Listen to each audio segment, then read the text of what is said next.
may or may not know, Anita was the chief of staff to First Lady Laura Bush and is on the board of Concordia. And Natalie, I'm sure, will talk a bit about Concordia and what you guys are doing. So Anita's going to talk first a bit about public-private partnerships and the value thereof, the creation of MCC, Millennium Challenge Corporation. She was in the White House. The U.S. government created this new agency, this new development agency. And then Natalie is going to take over. Natalie is hopefully going to dumb this down a little bit for us. She is one of these uber impressive people who went to Princeton undergrad in New York, NYU, MPA. It is now really getting down and dirty in the numbers, trying to figure out how to measure the value of public-private partnerships, really shared value partnerships. So welcome, both of you. Thank you so much for being here. Thank you. Anita, we'll start with Anita, and then Natalie, just tell me what you need me to do. Do you need me to plug you in? Well, while they're doing some of the technical work here, I'll start by just saying thank you for letting me come speak a few minutes to your class. I was really grateful to Professor Klein to invite me, and then of course when I heard Natalie was coming down, who really is very, very uber smart around the metrics and the data, making sense of it, and work has really been at the forefront of a partnership now with the State Department in a new office on public-private partnerships. So first of all, I want to say, please excuse my dress. I'm coming from a high school lacrosse game that did not end well for my son's school, but I'm in their rah-rah colors. And but anyway, I came straight from there. Otherwise, I would not be so casual. But I asked Professor Klein if I could maybe just say a few words about some personal experiences that I've had with public-private partnerships. But you're well into the end of the semester, so you have a good sense of the types of partnerships that have been out there really dealing with major issues in development. And most of my experience has been in the global partnerships. But I'm here to tell you, public-private partnerships have been around for a long time. They are not new, but the way that they are organized and collaborate more and are supported and are highlighted, particularly by the public sector, because the public sector finally took them a very long time to come to the realization, and I worked in 3 administrations, so I can say this definitively, a long time to realize they can't solve every problem. It's impossible. No one entity, no one sector can do that. So it's increasingly important that you collaborate with the private sector, with nonprofit organizations, with foundations, and with faith-based institutions as well. All of these combined are really behind delivering services and making change. And I know that's what all of you are studying. How can these models really make effective, meaningful, and lasting change? Recently, during International Women's Day event at the State Department, the Secretary Kerry hosted, he really reminded everybody in the audience that PPPs have been around for a while, but how they're working more effectively now is what's new. And they announced that day, and this was during Global Partnerships Week, where I met Professor Klein at the Concordia dinner.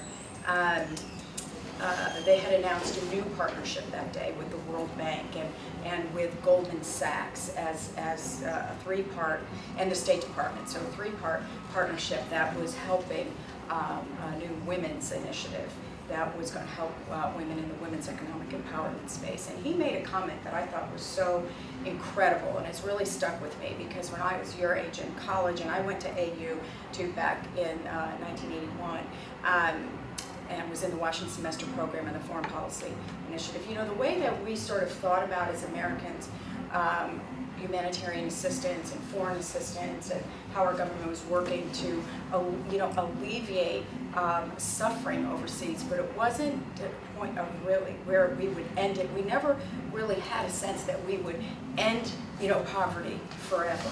And Dr. Kim, had this very incredible statement that he said, this is the first time that we can actually say, like the young women entrepreneurs in that room, so young people like you, can end extreme poverty in our lifetime. That is an unbelievable statement.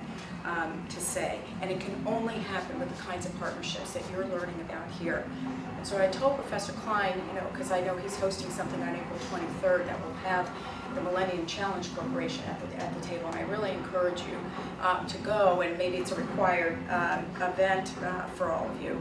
But I was there at the creation of MCC during the Bush administration. In fact, during the Bush administration, 3 major partnerships around education and health were launched. One was the President's Emergency Plan for AIDS Relief, the largest initiative dedicated to a single disease in the history of the world, $15 billion, and then later doubled to $30 billion. It has saved 7 million lives. You are all responsible for that because that is taxpayer assistance that has saved those lives. But we could not have delivered the kinds of services to alleviate HIV and to treat people with HIV if we were not able to partner with pharmaceutical companies and partner with faith-based institutions, which at the time were really the only trusted mechanism on the ground to deliver the ARVs, to deliver the drugs.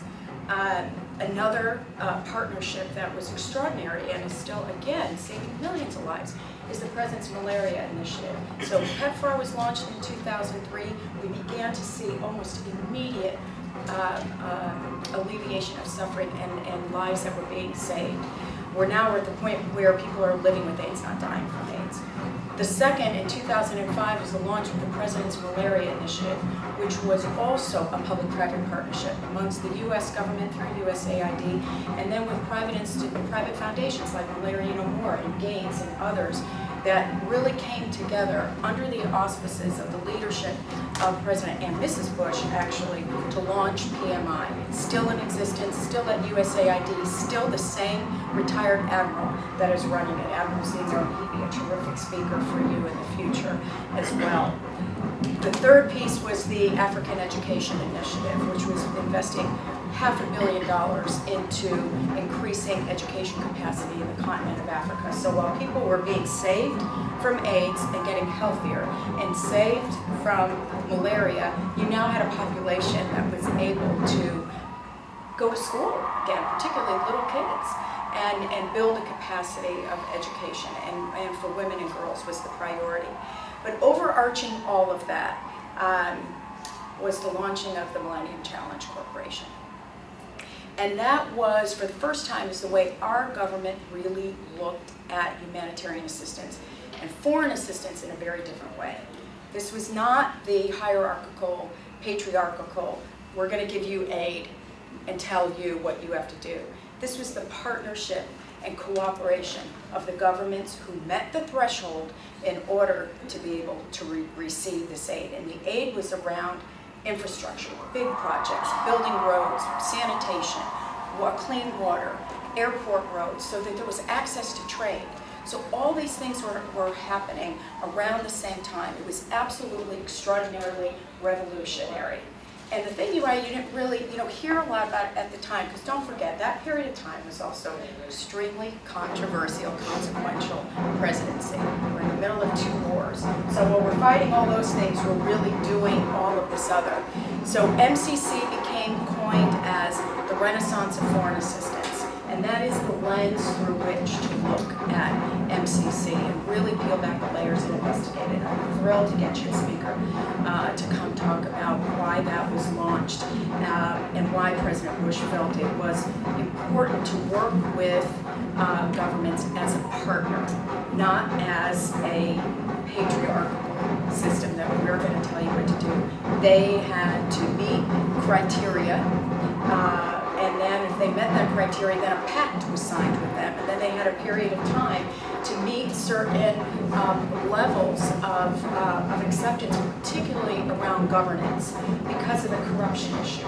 That was at the heart of why MCC was so different, was to root out working with corrupt governments where all the money we had been given and other governments around the world were giving was sometimes going to places where it shouldn't have gone. So anyway, I'm going to wrap up by saying I'm thrilled that this is a topic and a subject that's being taught here. You are really at the forefront of making it even better because, I really do feel what Dr. Kim said. We're because of the entrepreneurial spirit of young people in our country. I mean, you go into something like this and you can really solve problems, not just treat problems, but solve problems. And that is what is at the heart of a public-private partnership. And feel very, you have examples to look to where huge differences have been made. And that's why I am so thrilled to be part of the Leadership Council at Concordia, which Natalie will tell you a lot about. In 4 short years, this organization, Concordia, has brought together the best and brightest minds around the world that have dealt with and tackled incredibly tough issues in their countries. Most of the people on the Leadership Council, sometimes I look at myself and say, what am I doing on this? These are former heads of state who have led their countries and have led their countries through very difficult times, like Colombia. President Uribe, to me, is a hero for what he dealt with in his country, and he's part of this Leadership Council. But at so we have all these terrific minds, people that can give us, information as to how they on the ground dealt with issues that needed to be solved, that needed multi-sector approaches to make it happen.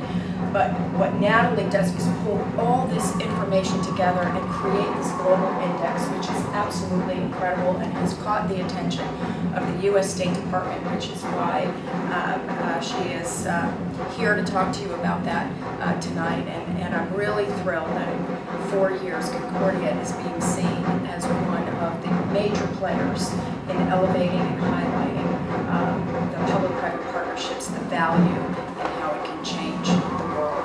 So thank you, Professor Klein. I really appreciate it. Again, I'm sorry for the casual nature, but I believe wholeheartedly in this topic. I've watched it, I've felt it, I've breathed it. I've traveled 67 countries seeing this work in action, and it's just absolutely incredible. And the major message I guess I took from it is that problems can be solved, and it's the generosity and compassion. A lot of the American taxpayer, but also other governments around the world that are willing to invest and willing to put their name behind partnerships, because frankly a lot of private sector organizations and foundations and faith-based, they want the imprimatur of the federal government to be behind it, and I think that's important. So good luck, and maybe I'll see some of you on the 23rd, because I'd like to come to that event. You're in for a treat to listen from Natalie. She's a lot more articulate than I am, but I really, again, thank you for giving me a little bit of time in your class. Thanks. Thank you so much. So while we're getting the presentation set up, I'll just give you a little bit more background about myself and about Concordia more generally. So like Andrew said, I did my undergraduate degree in public policy, and then I did grad school in public policy, focusing really on applied statistics, which I know is a scary word. Do you guys have to take statistics classes as part of your requirement? Go. That's a good thing. It's important for people to at least take a baseline statistics class. And then I worked for a couple of years at Mathematica Policy Research, which actually has an office down here, and I'm not sure if any of you are familiar with it. They focus on research and evaluation of government and nonprofit programs.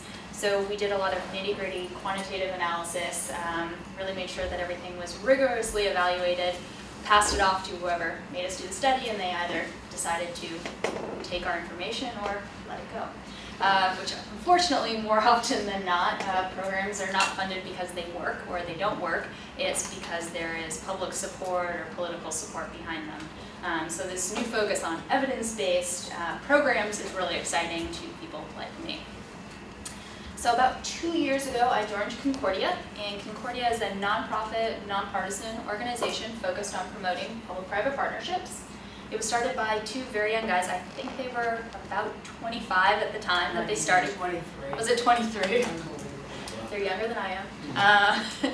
So they were thinking about doing something around the anniversary of September 11th. It was the 10th anniversary of September 11th.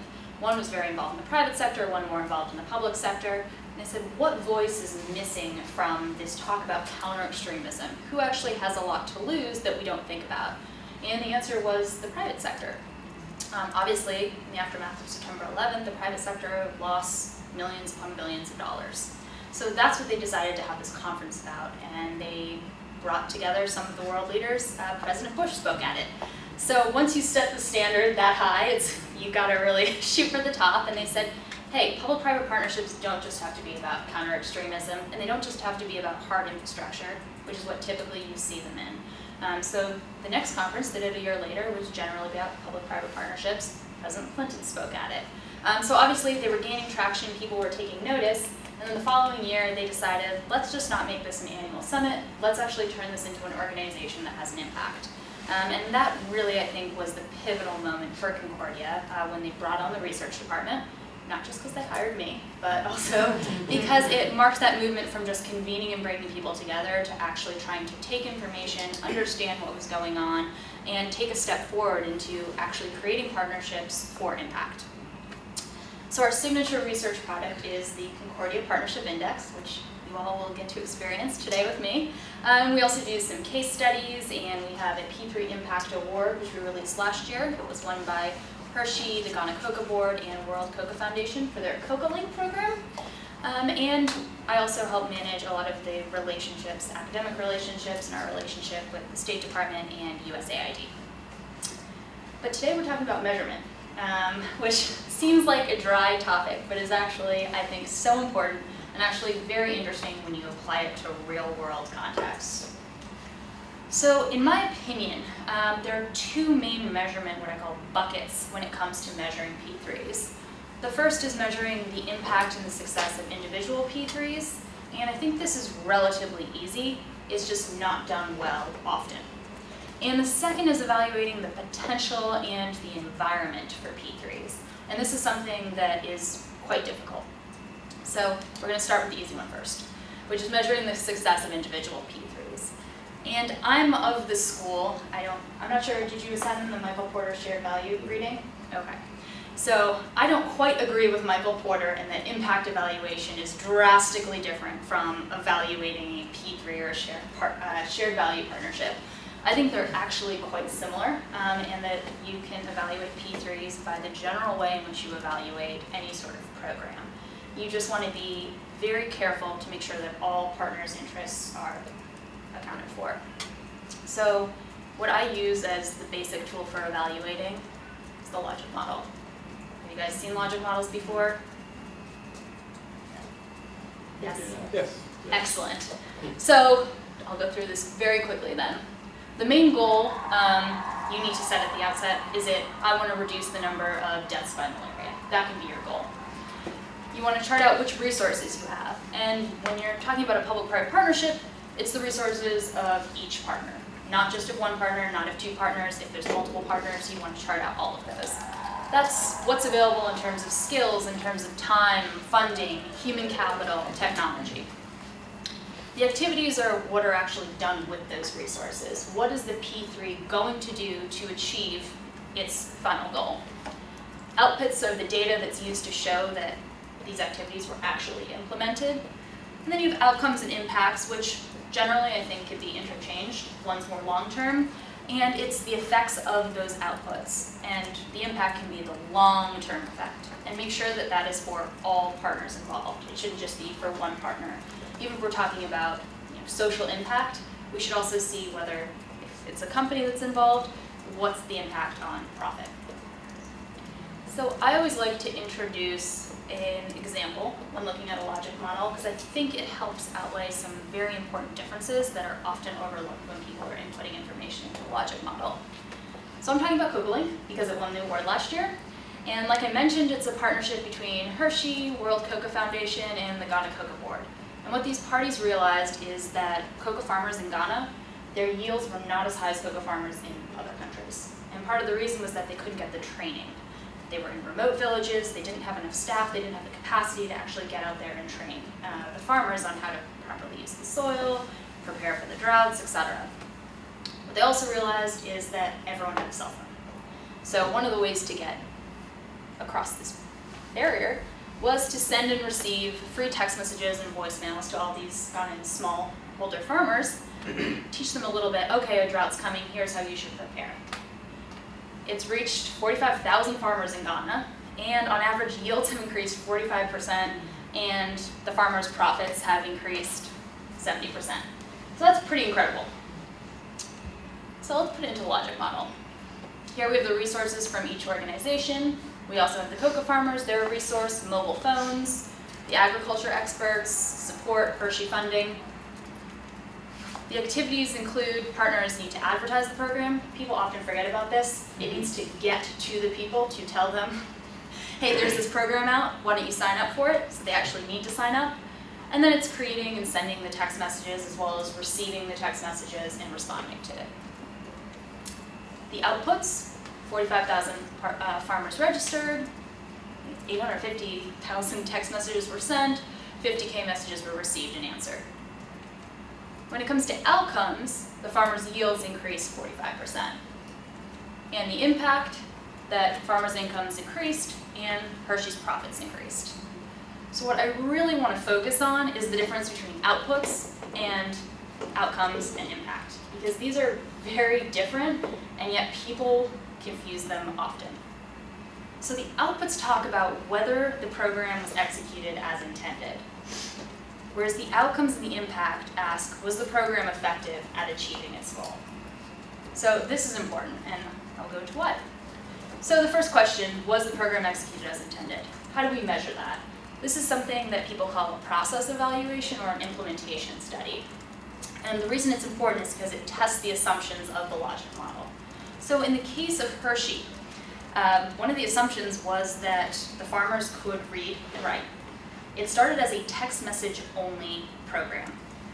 They did a process evaluation, thank God, and found out that a lot of the farmers were actually illiterate. And so the information was meaningless to them. So instead they decided to tweak the program and send voicemails as well. So that's why it's important.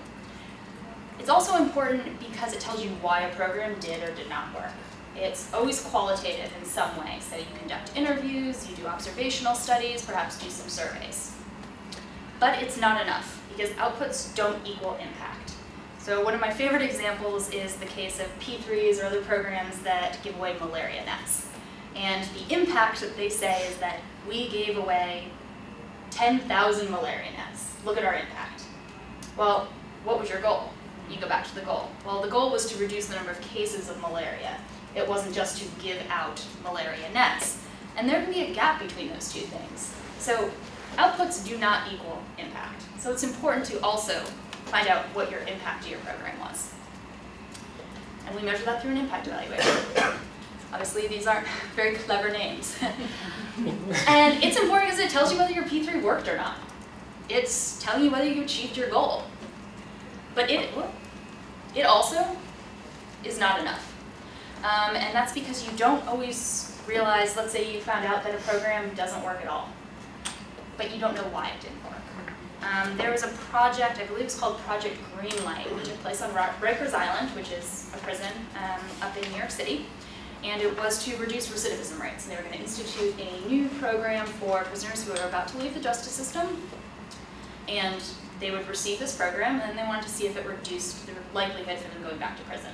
They did a very nice design where it was randomly assigned. Some prisoners received it, some didn't, sent them out, and then recorded, 5 years later, what were the recidivism rates of both. Well, they found out that the program didn't work at all, and actually it made it more likely for them to recidivate. So said, that's terrible, cut the program. No one did a process evaluation. And you can understand these things are expensive to actually implement. It turned out none of the inmates were actually attending these classes. No one was recording that they weren't attending. So without doing a process evaluation, you don't know why it didn't work. You also don't know whether there were certain cultural factors, environmental factors that made a program work. So for example, what if it was the particular demographics of a region that helped it to actually be successful? If you're looking to replicate an intervention, which usually you are, if something works well, you like to bring it to other areas, you need to know if there was something that was very specific about that place that made it work versus perhaps not working in somewhere else. All right, so now for the important part of choosing your metrics and determining what you actually want to measure. And the most important thing is that you have measurement validity. You want to measure what you intend to measure. And that sounds kind of redundant, but for some things it's easy. For some things, it's not as easy. For malaria and reducing the number of malaria deaths, you can measure it by how many malaria deaths there actually were. Sometimes it's less easy. If you're evaluating teacher performance, this is the big debate over between teachers' unions and charter schools. How do you measure teacher performance? Is it student test scores that have improved? Is it through observational studies? That's when measurement validity gets a little trickier. So it's important to at least have some sort of rationale behind that, of why you're choosing a particular metric. It should also be specific. One of my problems with CGI is that people impacted is one of their metrics. I don't know what that means. So it's much more helpful to actually say, okay, this is what we mean by it. This is what we're measuring. We're very specific about what we're measuring. And last but not least, when it comes to P3s, it needs to be relevant to all the stakeholders. So if you need different metrics to measure the impact of a program, if it's Hershey and they actually want to have a profit from the increased revenues, then that should be your metric, alongside of farmers' incomes going up. So that's important. And also, we're not really going to go into design, experimental design, and the method, but it's important to know with design that there always has to be a counterfactual. You always need to be comparing it against something. In the case of Hershey, they compared their farmers against a community that was similar demographics, similar size, and that's what they did their comparison. A lot of times people will compare over an earlier time period. That's a little bit dangerous because there's a lot of factors that can actually occur during that time that can contribute to it. It's what we call omitted variable bias. There could have been some other program that was going alongside of it, and you got Hershey taking all the credit for it. The Millennium Development Goals actually recently had a little bit of backlash because they were measuring, their counterfactual was from several years prior to it actually ever being instituted. So that wasn't a good counterfactual because they were measuring against a time period before they ever existed. So that's not good design. And in terms of method, it's good to have qualitative and quantitative metrics. You want to know quantitatively because it tells you what actually happened. If you just ask people, was it a success, yes or no, that's going to be biased. But you also want to know why it worked, what people felt about it. If it works, but there's general anger about the program that could lead later to problems, those are things you want to know about. Yep. So would you measure a success based on, so for instance, if a goal is for Hershey to have a certain percentage of profit increase, and then for CocoaLink to have a certain number of farmers impacted, would that impact be measured as a success if one or the other met their goal, or do both parties have to have their goal met in order for that to be considered a success? So I think it depends. Generally, they should both be met because they're entering into a partnership to mutually benefit, and the sustainability of the program is going to depend on all people benefiting. It may work for a year, and if, let's say, Hershey doesn't benefit, they may just write that off as, okay, that was some corporate philanthropy, it made us look good, but the program's not going to continue, and it's not what Michael Porter would consider shared value. So it really should, if you're going to do a public-private partnership, it should benefit all parties. And if Hershey is only looking for PR, and that's how it wants to measure its impact, then that's fine. But there should be some degree of success for all of the parties involved. So have you found that in the private sector, they have a specific number that they target? Like, say, for instance, if they want 7% increase, but they only hit 5. Like, would that be a failure to them? Or would they, because it's still increased, would they consider that successful from their end? Just from what you've experienced. I mean, it depends on the program, it depends on the company, and also there's a huge lag. So CocoaLink instituted this not too long ago. It was about a year or two ago that they really started going, got out of the pilot program, moved into the full-fledged program, and they're not seeing the profits quite yet. That's what they expect to happen, but they're not seeing it yet, and they see the potential, and they see those outputs, and they see that outcome, and they know it should translate along. Obviously, it takes monitoring, but I think any sort of increase in profit, they'll have a target, and maybe they'll tweak things to get to that target. different companies with different management structures will say, that's it, you're done. And obviously I don't think that's the best way to do it. It's to find out what the issues are and to adjust accordingly. Any other questions on this part? Yep. Have you ever found a partnership to ever really be truly experimental? Because wouldn't you have to have a control group that, you know, like that's kind of difficult. There's always going to be some sort of a bias.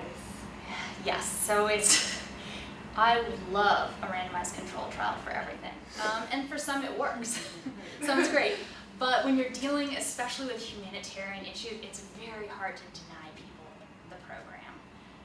And when these companies are doing it, a lot of times they are motivated by a good public image. And so when someone's going to come to them and say, hey, you're denying people your program, that's not going to look great. It obviously can be done, especially in the medical field where experimental design was invented. Another is charter schools. They make a beautiful natural experiment for P3s. A lot of charter schools are P3s. And they're a lottery system to get in. And the same kids who apply, they're generally all the same because it's a lottery. You either get in or you don't. You compare those groups of children as they grow up, and it's a very nice natural experiment. I think when you're dealing with humanitarian issues, that's when you have to be careful with experimental design, just because it's seen as a denial for people who need it most. But I love experimental design. It's the only way you can actually prove any sort of causality. My father's actually a statistician, and he used to drive me nuts as a child because I'd come home from school and say, smoking causes cancer. He goes, no, it doesn't. He's like, it's correlated with cancer, but it doesn't cause cancer. There's no information to indicate that there's any sort of causal relationship. And I would get angry. But actually, there is no causal relationship between smoking and cancer because you're not going to take a bunch of people and say, you're going to smoke, you're not going to smoke. Can't happen. Then you are dealing with an ethical issue. So while it's a great way to actually determine a causal relationship, it's not practical or ethical in some situations. Any other questions before we get into the more difficult stuff? Would you mind just backing up just a little bit and talking about how you define P3s? Oh yeah. We've talked a bit about, so the start of class we talked about, how do you build a bridge, how do you build a road, sort of traditional public-private partnerships, and then we've moved on to shared value, which is, I think, much more interesting in what we're talking about tonight, but there are a lot of definitions out there, and so just, if you could just sort of tell us what your view is of a public-private partnership. Absolutely, and that's a good point to make. So traditionally, public-private partnerships were in hard infrastructure, like you said. Those your bridges, your tunnels, your roads, and now we're seeing kind of a movement towards what I call social infrastructure or soft infrastructure. You're seeing it in charter schools and education, and you're seeing it in financial services through financial inclusion. So all these different sectors that previously were still provided traditionally by the public sector are now moving into public-private partnerships. So the way I define it is that there's 3 Ps, public-private, and nonprofit. This would be an MP, but 3 Ps. And a public-private partnership is a contractual relationship between any 2 or more of those entities. So sometimes a public-private partnership won't involve the government at all. It'll involve the private sector and a nonprofit sector. And they're working towards a mutually beneficial goal that has a social impact. So I really do characterize it as something that has a social impact, but is through any of those parties, and it's mutually beneficial. And what I'll talk about in a second is what kind of makes a good P3. What it boils down to is an equal sharing of risk and reward. So like you said before, can one party benefit and the other doesn't, as it is it's still successful? Well, not really under the definition of what a P3 should be and what it should strive to be. So when I talk about public-private partnerships, I do talk a little less about the traditional public-private partnerships. They're a little boring. They're a great foundation for what is to come now, which is this exciting time where businesses are actually seeing the value of social impact. They're building it into their core businesses. They see that, to do the corny quote, by doing well, they can actually do good. But it's true, and you see it either through their supply chain, that they're working in internal processes to make it more efficient, but at the same time they're providing their employees with more training, and so they're getting better. They're accessing vulnerable populations, so if a certain area in Colombia doesn't have access to any banking, and MasterCard comes in, which it does, works with the government to access that population, then everyone wins. MasterCard has a new client base, and the government is happy because these people are actually being served. And I think that's something that's exciting, and with businesses that are larger than small companies now, I think businesses are really going to be the movers and the shakers when it comes to solving some of the world's biggest problems. So I think it's an exciting time to be talking about P3s and about business more generally in society and what its impact can be, but also what its responsibility is.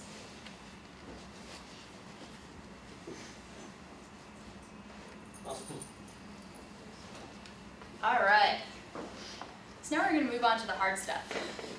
And this is measuring the potential for a P3 structure or the environment for P3. So this is a question that a lot of people struggle with. We struggle with it. What makes a project or a situation ripe for a P3 structure? So here's the challenge. Each P3 is different. You have different partners, you have different industries, you have different countries. What works for one P3 may not work for another that looks exactly the same. So it's very difficult then to determine what are the best practices, what are the lessons learned, because you could apply one to the other and it could actually have a detrimental effect. Generally, we found that quote-unquote good P3s have an equal sharing of risk and reward. They have a very clear and predetermined structure. People are not making things up as they go along. That can be very dangerous. They also have champions. They have people who really want to make the P3 work, and they're in each of the different partners. You also need stakeholder buy-in, and this isn't just from the partners, but the public is very important. As soon as you have the public going against a new project that's coming up, it causes problems for the P3. So it's important to be transparent from the very beginning. What does the P3 hope to achieve? What does it need from each of the different partners? What are the public expected to gain from this P3? Transparency in your motivations, in what you hope to gain is very important. So there's a few different assessment tools, and the first one, which is the P3 structure right for a specific project? This deals more with those traditional infrastructure projects I was talking about, your roads, your tunnels, your bridges. It's going to happen regardless. Either the government is going to provide it, or a P3 is going to provide it. And then you have some rather general tools that you can use, the value for money assessment, there are government comparator tools, and you can basically crunch the numbers and figure out whether a P3 structure is better or whether general public provision is better. But if you're asking a question about social impact, where it's a little bit harder to crunch the numbers, what value do you put on a child's education? And maybe you want to know more generally, so I'm looking maybe to partner. I think I want to look more into financial inclusion. Where would be a good place for me to start? Then you're asking a different question. Whether an environment, and in the example of the Concordia Index, a country, is suitable for P3 engagement. So one of the ways that we look at this are composite indices. And the Concordia Index isn't the only index out there that does this. I don't know if you've seen Infrascope, it's by the Economist Intelligence Unit. And they also evaluate P3 environments. They take a more subjective approach, which is fine because they have a whole team of experts who can evaluate each country more in depth than the team of me and Stitchers. So, but, what was it? But they only deal with hard infrastructure. And so the Concordia Index really differentiates itself by focusing on the more soft infrastructure. So building an index, the exciting components, you have to create a theoretical framework, then you have to create the raw data set, which means you have to choose the indicators, you need to fill in missing values because there will be missing values. Then you're going to band and normalize, which I'll explain, and then you're going to weight it. So that means once you take the data set, you have to combine it all to get your final scores. So the Concordia Partnership Index was started 2 years ago, and it now ranks 37 countries And we tried to do a diversity of regime types, geographies, income levels, and those are the countries that we have in our most recent one.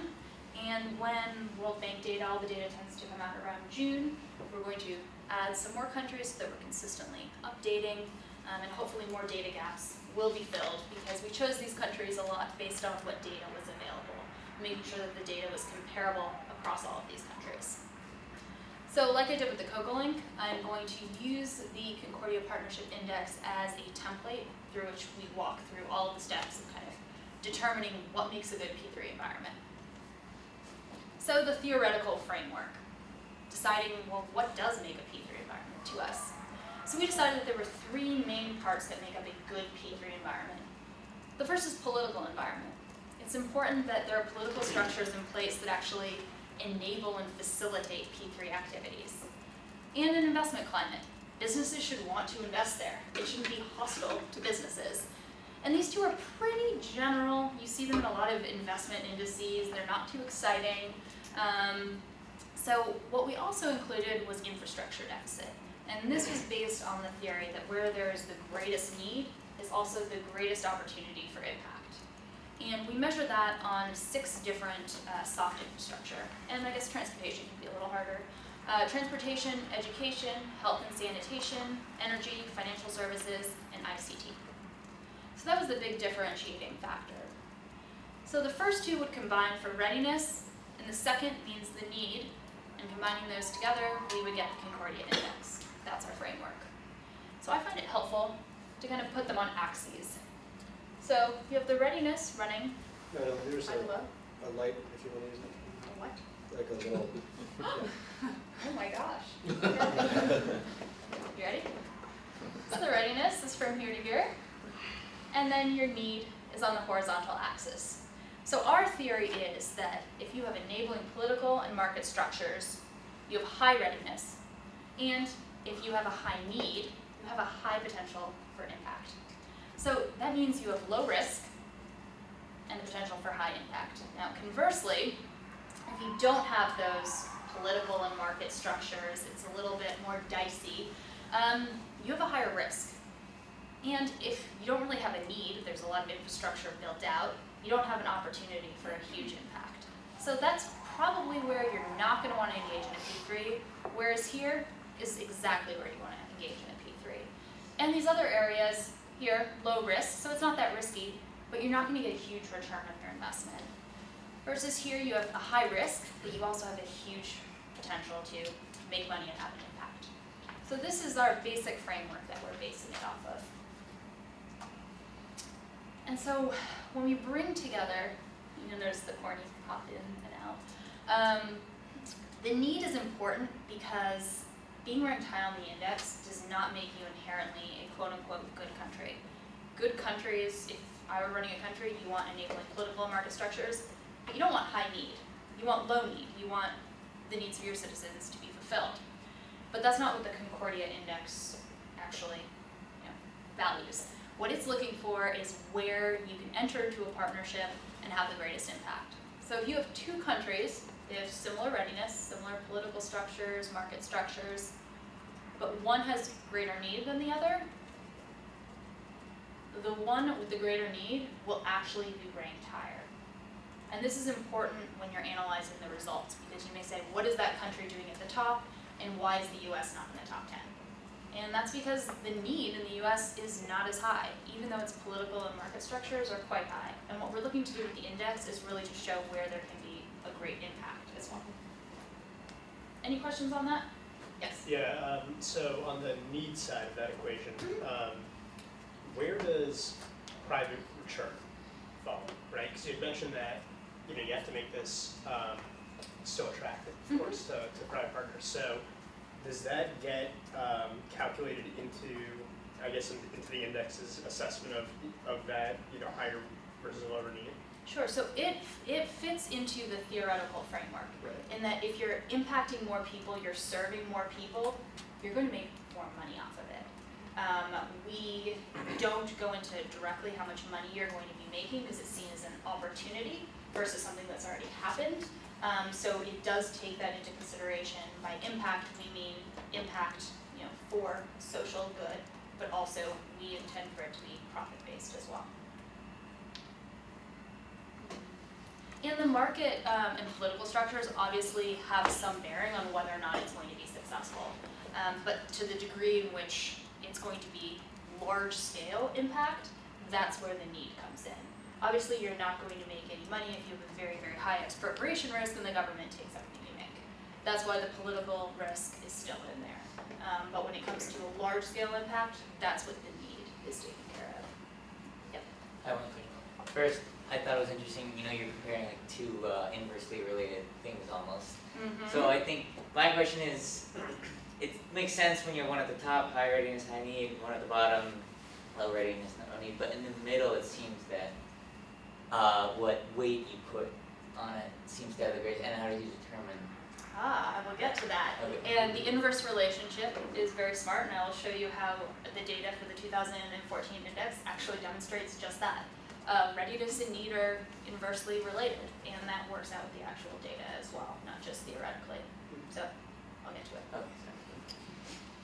All right, sorry, go ahead. Yeah, how do you deal with differences per sector? Because readiness in terms of agriculture is going to be very different than it would be in terms of cell coverage. Sure. So we actually, all of those different topics are not having to do with readiness. Those are just having to do with need.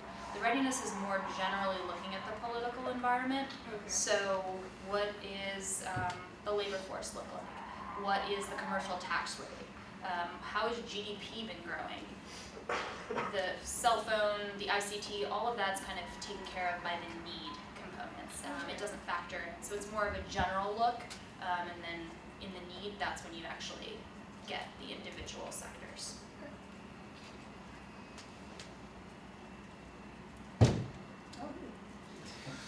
Sorry, we usually don't have marching bands. Let it stop for me. What's going on? Anita just got it. All right, so here's the fun thing, which is choosing the indicators. The indicators are the building blocks for the index. If you choose really bad indicators, you're gonna get really bad results. Garbage in, garbage out. So it's important to choose your indicators very wisely. Measurement strength is what we talked about before. Make sure that there's measurement validity. You should measure what it's supposed to measure. You wanna look at what data is actually available in terms of country coverage, but also year coverage. A lot of times you want to smooth out economic cycles, want to get rid of some shocks, so you need data over multiple years. Is the data available for the multiple years that you're looking for? And then you have your qualitative versus quantitative. We use a lot of quantitative data from open sources, and the reason is we're young. We started this 2 years ago, and we want people to be able to look at it and validate it and say, all right, what you did here, we can see from step 1 to step 100, what you did is valid, and therefore your results, they make sense and they can be used. Qualitative data is, it adds a little more subjectivity, but it also helps provide different context. So it's a good thing to have, and I think as we develop the index more, we'll incorporate more qualitative measures, but right now we're mostly quantitative. Qualitative is also great for things you can't measure well quantitatively. My favorite is corruption. How do you measure corruption? You can do number of convictions, but is that more a test of whether there's corruption or the justice system and how well it works? So for things like corruption, we use the perception of corruption, which is something that's measured qualitatively, but we think gets at it better than a poor quantitative measurement. And sometimes you have to use proxy values. So you have to use things that are well correlated with what you want to measure, but don't exactly measure the same thing. And that's okay as long as you conduct correlational or sensitivity analyses. Make sure they actually have to do with each other. And remember, indices are relative rankings. So as long as they are moving in the same direction and our countries are the same in terms of how they're correlated, whether you use a proxy value or the original value, it's okay. Do you have an example of Yes, that? Like Sure. example? So there is no metric anywhere for how well the access to general transportation. General transportation, there is no quantitative, qualitative metric. So we use a proxy value for access to roads, which actually is a metric that exists. And we've done correlational studies with the data that does exist to demonstrate that they're very well correlated. So we use access to roads as a proxy for access to all transportation.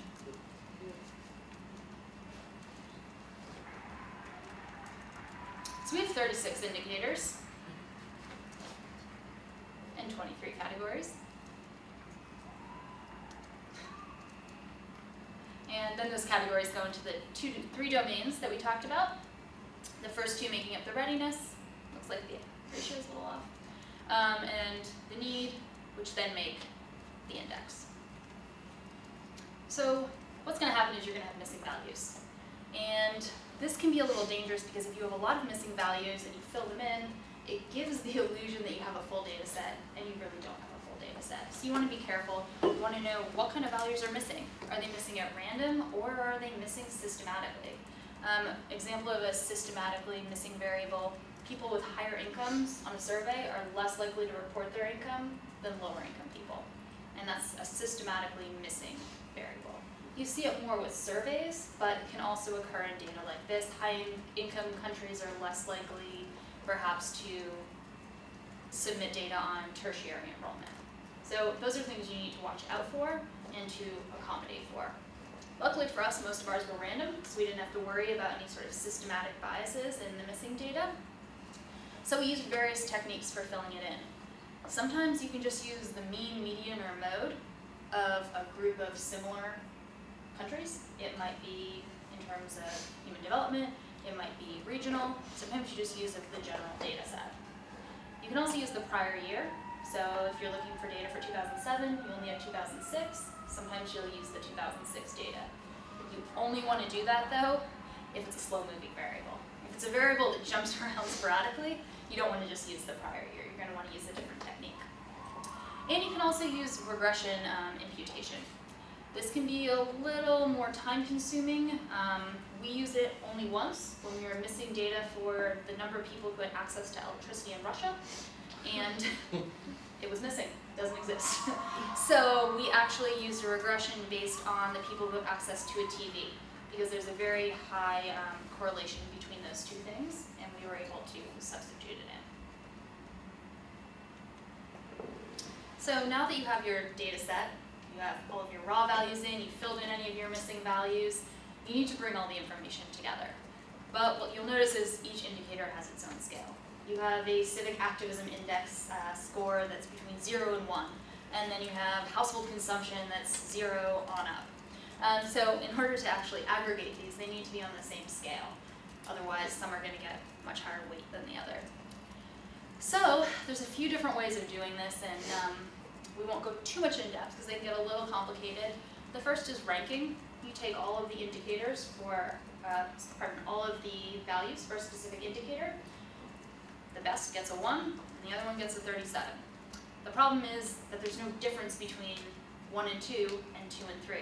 They're all separated by the same 1 digit, which is problematic when you want to say, okay, well, Zimbabwe's inflation rate is way higher than all the others, but it's 37 and the next one is 36, and there's no difference between that difference and 35.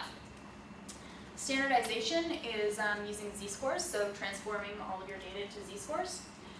It's affected by outliers, and you need a standard distribution. None of our indicators had a standard distribution, so we could use it. And what we ended up using was the min-max, whereas we basically attribute a minimum value and a maximum value.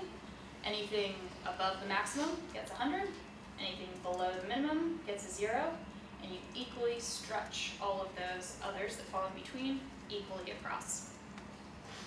It's affected by outliers, so bringing back the example of Zimbabwe, if you have Zimbabwe's inflationary score over here, and you make that 100, it's at 100, everyone else is clustered down by a 0.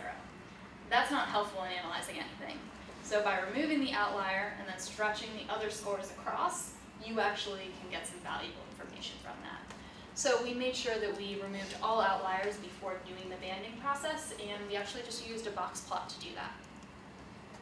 So if you're familiar with box plots, that's how we did it. And then we believe that not all indicators are actually created equal. Some people do, and they weight everything exactly the same. We don't believe that. When we talk to experts, we talk to CEOs who are deciding to go into a new market, So what's the most important thing to you? Usually it's commercial tax rate. That's what they're really looking at. And you look, oh, well, what about the size of the urban population? Nah, maybe not so important. So we decided that each needed to be weighted according to how important they were. And you can do this in different ways. The equal weighting, which I said, expert opinion, which is what we did. We actually formed a task force of experts on P3s and business engagement, and they decided which indicators should be weighted the most heavily and how the domain should be weighted as well. You can also do some statistical techniques like principal component analysis or factor analysis.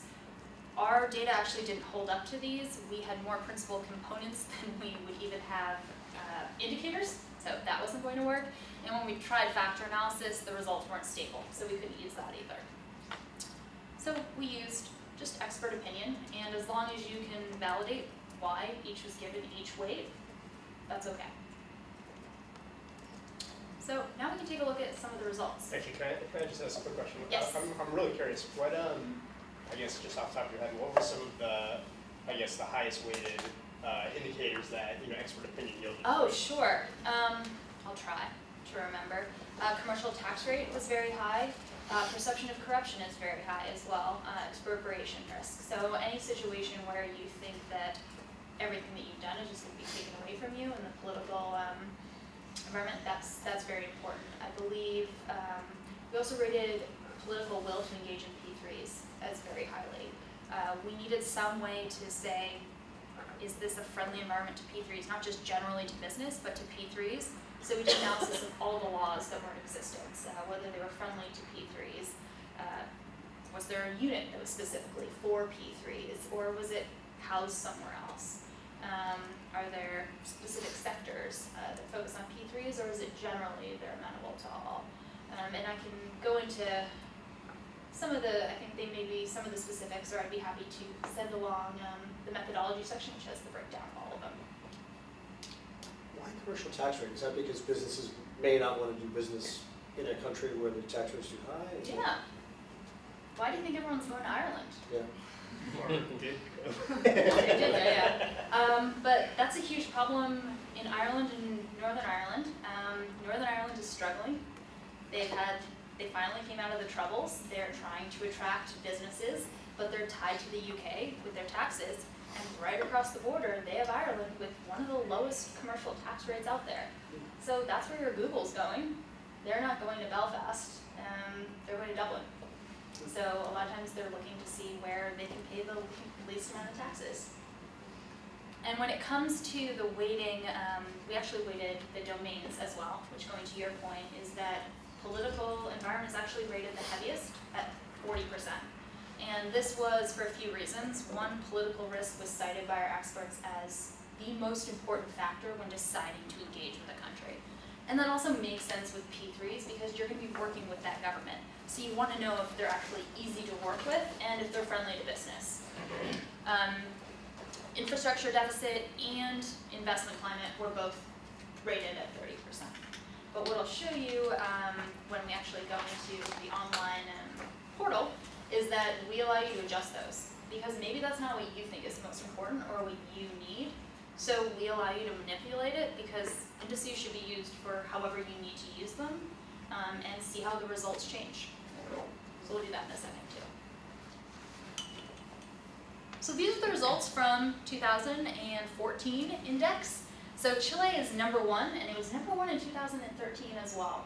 It has very good political and market structures. They're very strong. And it also has a decent amount of need, so your impact can actually be quite large. And the other top 5 countries, they're kind of all over the place. Some are higher income, some are lower income. They come from all over the world, so we need to delve into that a little bit more. But if you look at the bottom 5, with the exception of Egypt, they're all high income European countries. They've all had some problems economically or politically over the past couple years. So it might make sense why they're down there. So I like to go back to the framework.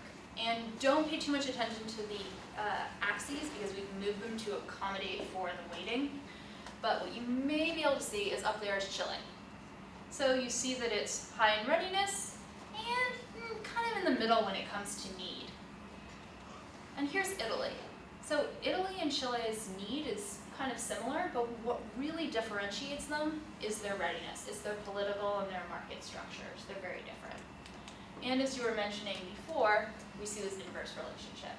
And it makes sense, right? You have a country that has high readiness, very nice economics, structures, market structures, and political risk is low.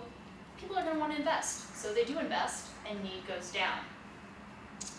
So that's where you see the inverse relationship, and it's nice to actually see the data following that. Chile's need is kind of similar, but what really differentiates them is their readiness. It's their political and their market structures. They're very different.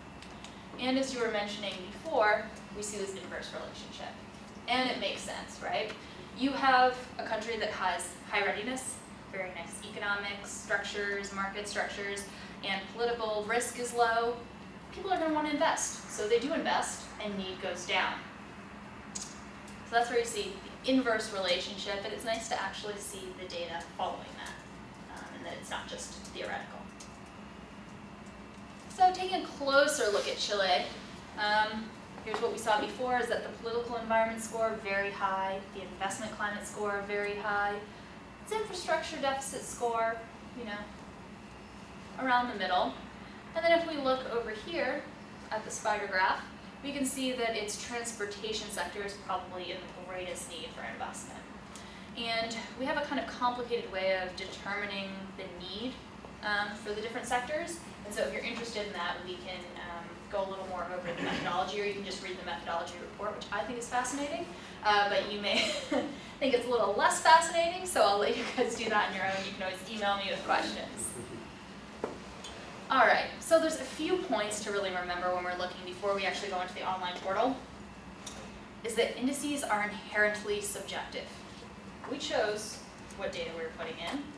That's going to tell me what data is coming out. So they're inherently subjective, and that needs to be recognized.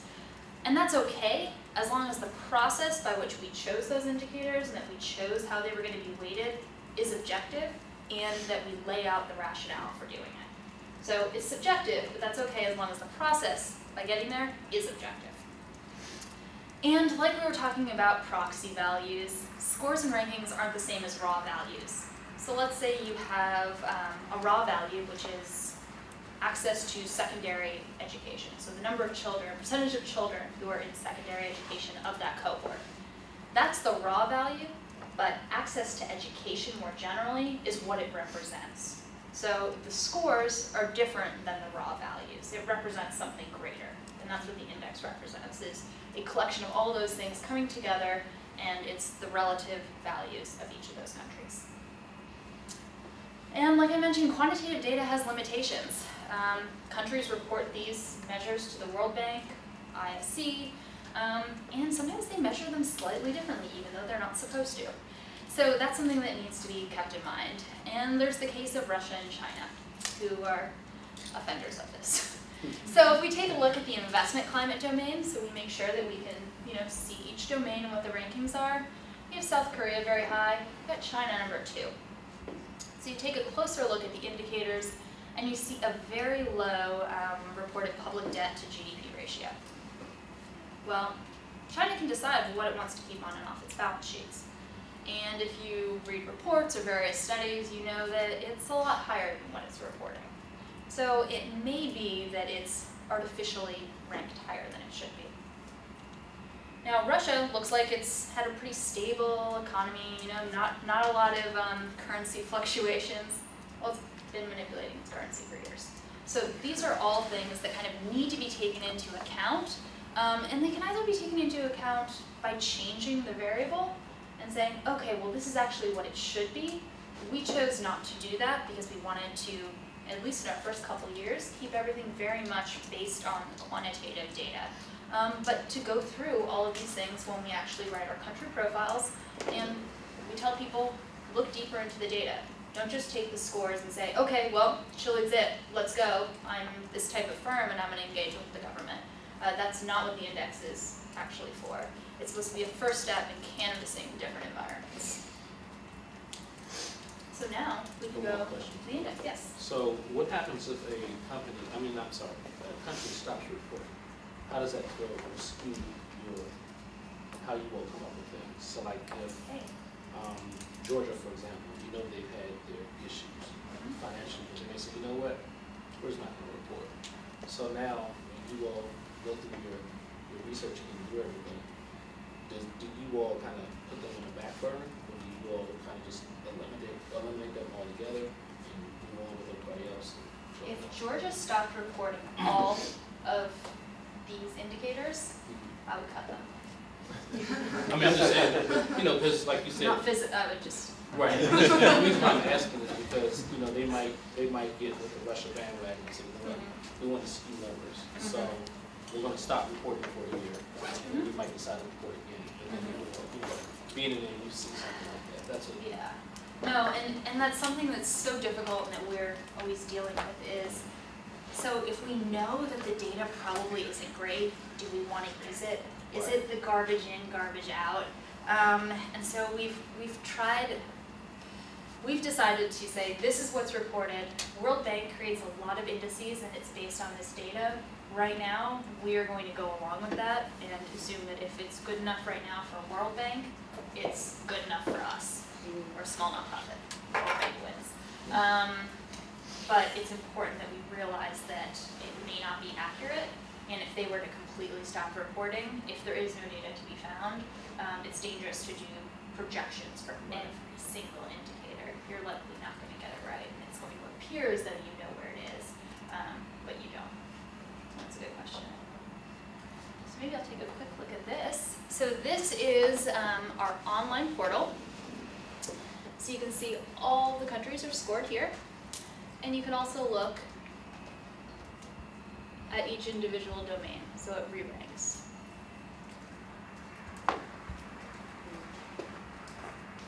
And we also allow you to go into specific deficits, so looking at energy deficit, ICT, all of those. And you can also go into individual countries, and this is what's so important, is that you want to see what's actually going on in these countries. Let's look at the indicators. How does it compare to other countries? How does it compare to the OECD countries, low-income countries? You know, what does the political environment look like? Why does it look that way? What is the context of what's been going on in that country? And what I think is really important is taking a look at the P3 profile. We don't have any data, and this is what we're trying to get at ultimately, is what makes a good P3 environment. We can't say, oh, it's a good P3 environment because there have been 4 P3s done this year. Well, were they good P3s? Does everyone measure a P3 in the same way? The World Bank measures it differently than I do. In the World Bank, it's hard infrastructure, and it's considered complete when a contract is signed, not whether or not it actually goes through. Should it be the amount of money that was put together to create the P3? There isn't anything available right now that looks like that. That's what we're hoping to start pulling together and identifying through things like the index. So we try to get a little bit at that through the P3 profiles, saying, okay, you have this concession law that allows it. They're looking to put $2 billion into infrastructure in the next year. This is a great opportunity. At the same time, the government's dealing with a lot of issues, so they're likely going to look to the private sector. You really need to delve into these individual countries to determine if it is, in fact, a good fit. And if we go back, yep. I was wondering if those indicators you used on your website, just in case countries want to improve on their PPP. Absolutely. If they can, look at the areas they need to improve upon. So they can better. Yes, so it's in, if you go into the methodology section, every indicator is laid out, and actually for each, it's a hefty document, for each country and each indicator, it says where we got it from and what the value was. What we will have eventually is the actual dashboard, and that will say what the score was for each one, and it will allow countries to manipulate that data to see how a policy change would actually affect their score. Wow, that's fantastic. So that's something that, right now it's in Excel. I don't know how many of you like Excel. I hate Excel. The entire model's in Excel instead of something that's a little more functional. So we actually have that, and that's something I can check. We're still working out some kinks to actually make it user-friendly. but maybe that's something I can distribute to you all, I just have to check. But that's ultimately what we want people to be able to do, is go in and say, well, what if I change the weight for this indicator, and I'm actually not interested in this indicator at all? How does this change things? And for countries to say, well, what if I reduce the tax rate just a little? Would that help improve my score? And obviously, that depends on people actually wanting to improve their score. I don't think the Concordia Index is quite there yet in terms of recognition across countries, but when it comes to the Global Competitiveness Index, that's a WEF product. Global Competitiveness is WEF? It's what? It's WEF. You have Singapore calling them when they've dropped. Singapore will pick up the phone and they will call WEF and say, why did we drop a slot? Because they want to be the top. And it means a lot to be ranked higher. And they're willing to kind of change policies. Obviously there's an incentive to also mess with the data a little bit, but they want to be at the top of that index. So ultimately that's what we're looking for too, and that's why we're going to make that tool available to countries to be able to say, okay, well, if I'm able to get the tax rate to this of my neighbor, what does that mean? Does it mean that I'm more attractive, and to what degree? Has anyone else built anything like this? Are you guys out there on your own? So Infrascope is probably the closest thing to this. It's different in that it focuses on hard infrastructure and that it's largely subjective. So they have experts who are in those countries and they know everything about P3s.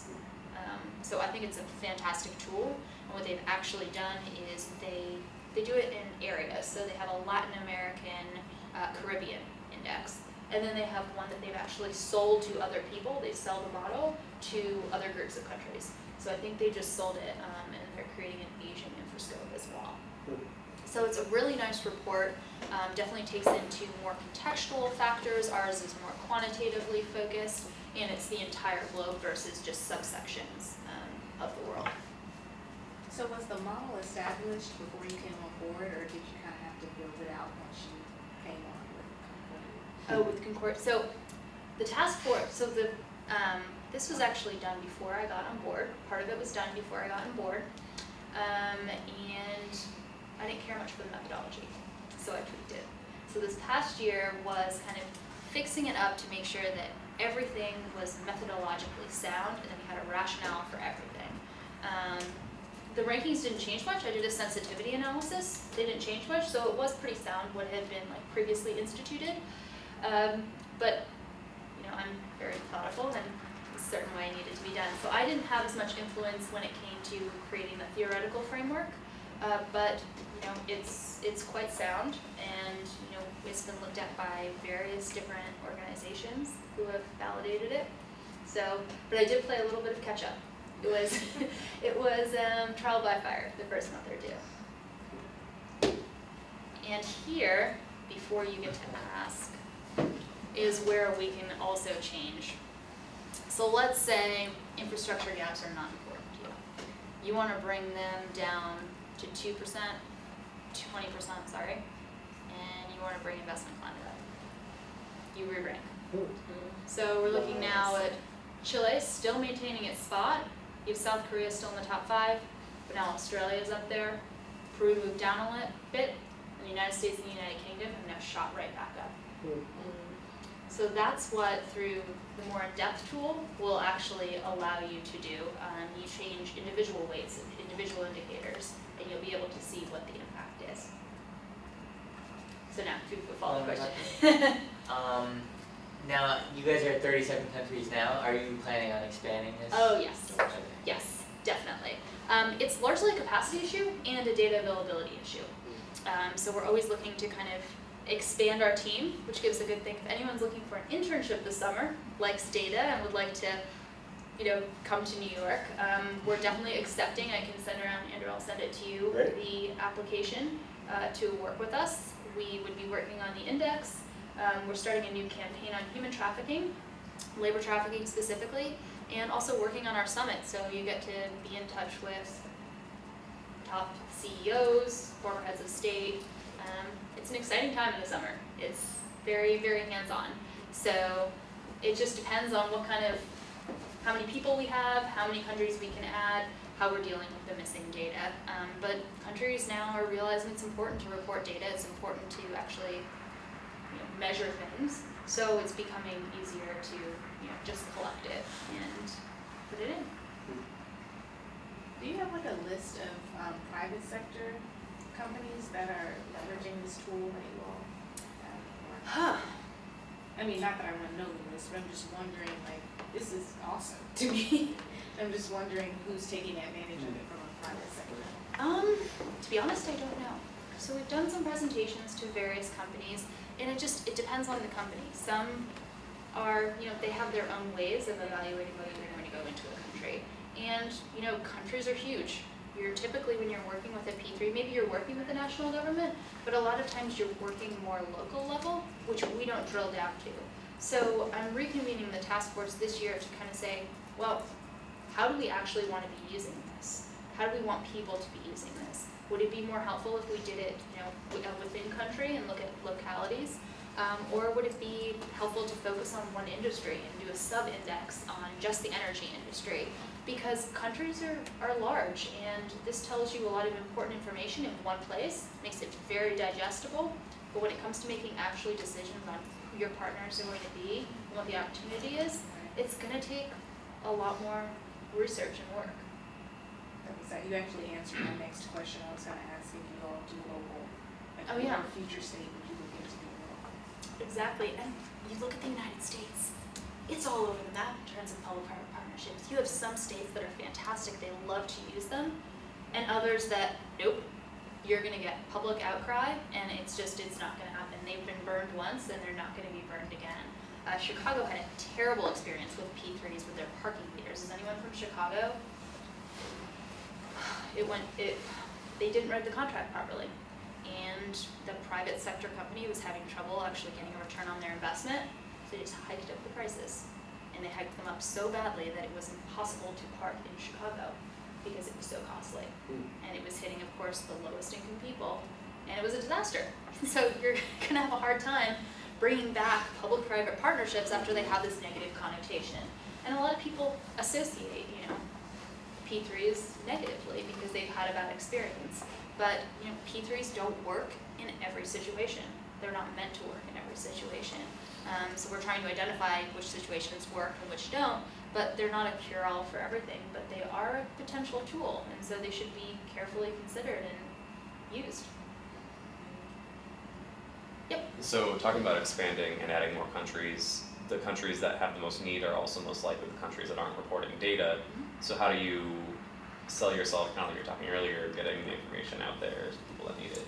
So what we'd like to do is, and what's great now is people are actually approaching us and saying, why isn't my country on it? So I got an email from Portugal the other day saying, why isn't my country on there? And I was like, well, I had a bunch of other countries there, and I had to pick someone from another area of the world. And she said, listen, if there's any data missing, I'll get it for you. And so that's what we want. We want to be able to work with a government ministry, because a lot of times they have this data, they're just not reporting to the World Bank, or they miss the deadline, or something happens. So we reach out to countries. A lot of times we want a country for a particular purpose, and it's a selfish purpose. We have a lot of stakeholders who are interested in Afghanistan. So we're going to try and find that data for Afghanistan. Now, Afghanistan's a mess, we're not getting data from there. But, there are ways to kind of reach out to people, and that's what Concordia does, is build a platform for networking and establishing connections between stakeholders. So for Portugal, now I have someone. I had someone for Georgia, and that's how I filled in gaps for Georgia.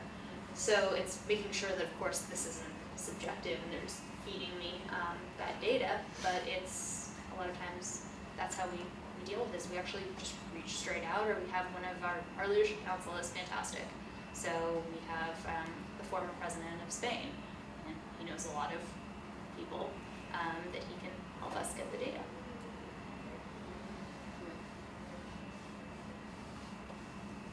How do you know if the data is accurate? I imagine that there are certain countries that are reporting fairly accurately and some that you would expect just aren't. And how do you account? Yeah. If it's really obvious and really bad what they're doing, we will take care of that data. And we can back up why the data is so wrong. And it's usually because we have a different data source that is showing the inconsistency. But typically, we'll go through every single indicator and see, does this make sense? If there are correlations we can run between the data, then and it'll pop out any sort of potential problematic areas, we do that. But if it's nothing that's popping out, then we basically, as long as other data sources can back it up, and usually you get them in a few different places, we let it go. Like I said, right now, if it's good enough for World Bank, it's good enough for us, unfortunately. Yep. Now compared to 2000, you've done this for 2 years now? Yeah. Now, there was a big jump in a lot of countries from year to year. Does that worry you when you're looking at the data? Why? I mean, It doesn't worry me because we changed the methodology, and we added a lot of countries. So some of the reason that there were big jumps, and actually in the report we do a very small longitudinal study saying, okay, over time, what actually happened? Because that's ultimately what you want to do, is track the progress of different countries. What we'd love to see is, okay, a country instituted a new P3 law, we use that as the intervention and see what happens to it after the fact. That would be great, and that's ultimately what we want to do. But because we did change the methodology quite a bit, some of the movements were due to that, and we added 20 more countries. So some of the movements were just that, oh yeah, relatively speaking, the US was below Chile, but now that you've added 20 more countries, they've just wedged themselves in between.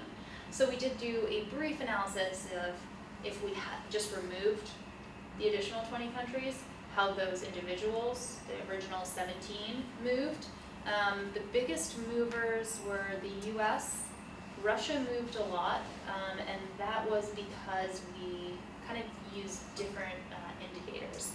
And unfortunately, those are the indicators that may have been manipulated a little bit by the government, and it made Russia look artificially better than perhaps it is. And so we outline that when we talk about Russia, both in the investment climate section and the individual Russia section. And that's something that we comment on, but we've left as is because that's how they're reporting those indicators. And now that the methodology is kind of set, task force is happy where it is, we can do a better analysis each year. And we'd like to get as many countries in as soon as possible, so then you can do the analysis the same way every year, and you don't have to worry about little guys sneaking in.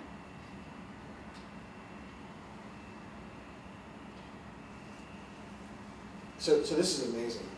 I'm wondering whether, over the course of the last couple of years, you guys have looked at, and this is a complete non sequitur, but looked at some of the other companies like KPMG or Palantir who are analyzing actual partnerships to see whether or not they are successful, and whether you have any view on who's doing a better job and why, if you look at Who's doing a better job in terms of Analyzing- measuring it or analyzing it? analyzing whether partnerships have been successful. Yeah. So we've done case studies, and that's one of the ways that we look at individual partnerships to try to tease out best practices. We've worked with Darden. Darden still uses the case study method primarily, their business school. And so we've run our own. Other places have also run their own, business schools run their own, and it's just aggregating, though, all of that information, and that's not something that has been done well. And through the P3 Impact Award, that's actually how we're trying to get all of that information in one place. So all of the applicants are required to submit information about their P3, who's involved, the amount of the P3, how much funding is going into it, their success, so we'll make sure that they give us all their metrics. And so they're applying for an award, which is great, and they get accolades for being a finalist and being awarded the P3 Impact Award, and then they can send it out to their stakeholders and shareholders, and everyone's excited. We get all their data, and that's what's exciting to us, and that's what Darden loves as well, and the professors that we work with there is, well, now we're going to have this very rich repository of information about P3s that then we can start to analyze and actually figure out what works and what doesn't, and what makes this good P3 that's so elusive. So there's unique ways that you need to do it, because if you just approach a company and say, give us your data on this, they don't want anything to do with it. They're also, unless it's a unqualified success, they're very hesitant to even give you a case study on it. And so a lot of times you have to sneak around, you have to do other things. We did a case study on a Telecom. It was a very hard infrastructure P3 down in Haiti. And it wasn't the most successful P3. And sometimes you can learn more lessons from failed P3s than you can from successful P3s, because you see where the missteps are. And P3, it improved the situation in Haiti. It could have been just as improved by full privatization. And there's a difference between those two things. So it's, failed P3s are very helpful. So maybe we'll have a failed P3 award. I don't think anyone will sign up for that, but yeah. I had a question, just, I know this is kind of not really in the scope, but I remember you mentioned something about the United States. You were talking about getting them to change laws or try to get them to accept P3s. Have you ever thought about doing this at the state level so that different states can see their ranking within the country, so that now P3s can be a little bit more accepted, or even in those states like Illinois, they might not want to do it because of Chicago, but now if they had something like that to look at, it's like, oh, wait a minute, if Indiana's doing it and Wisconsin's doing it, why aren't we doing it? I think that's a great idea. I think that's a fantastic idea.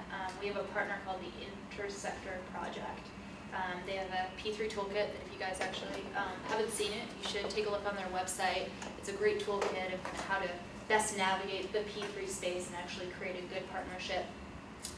They're very domestically focused. And so one of the reasons why we have the entire world ranking countries is because we tend to be more global. But I think that would be a fantastic idea. And if, when we're speaking with the task force, where we should drill down, I think that's the perfect example. You have states who are doing it well, they do it a lot. You have states that are afraid of it. And if one state can attract more private sector dollars than the other, there's an incentive to make laws that are more amenable to P3s, I think for sure. I would What did agree. you say it was Intersector? Intersector Intersector. Project. And they have a lot of nice, they call them case stories, so they're not full case studies, but they're case stories of P3s, and they take a nice shared value approach to it as well, so it's not just hard infrastructure. They're fantastic, again, very small, based in New York. It's a good team. Any other questions?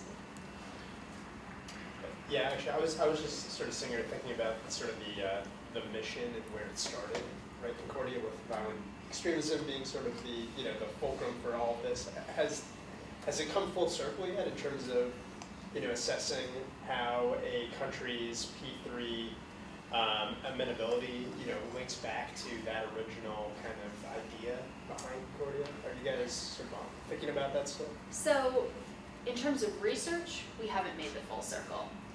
But in terms of convening, we've definitely come back to our kind of extremist, so to speak, roots. We've hosted an event with the Institute for Strategic Dialogue, which is a think tank based in the UK, and they're looking to create counter-narratives. So a lot of people become radicalized over the internet. It's easy, videos are posted.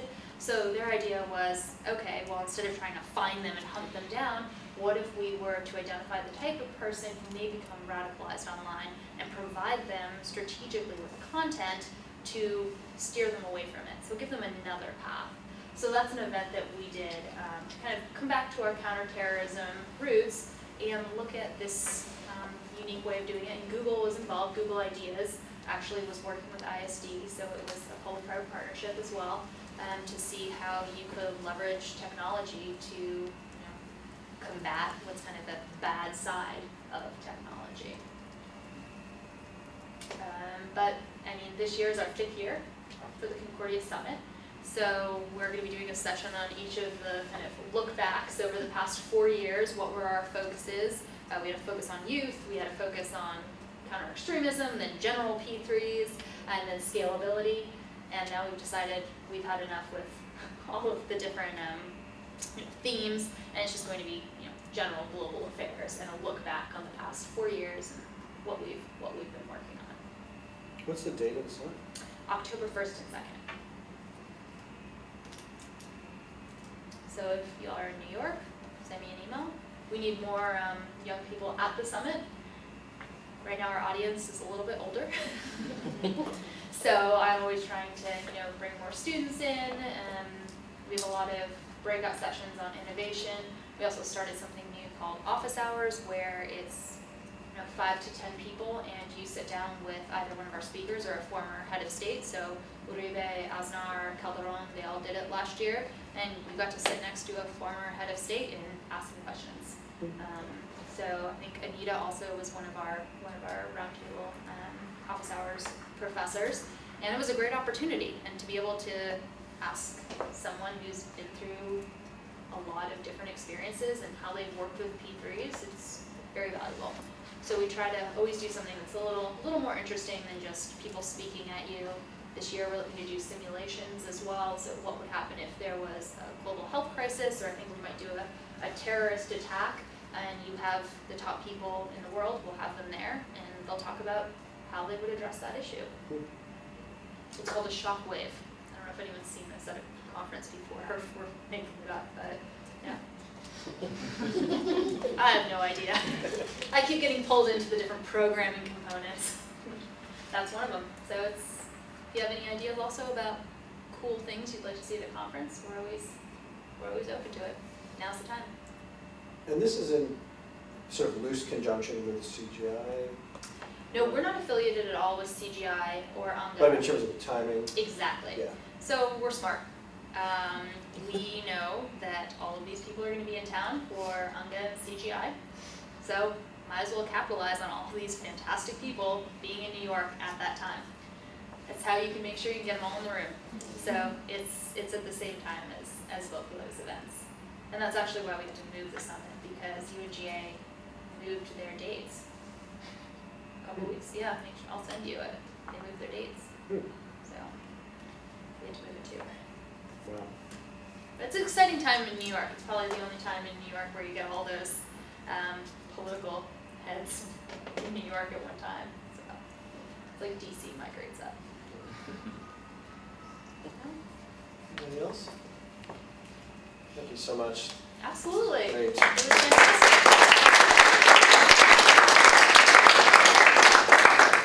And if you guys have any questions, you can just give them my email address. Okay. I'm happy to answer questions, and if anyone's interested in interning at Concordia, we would love to have you apply.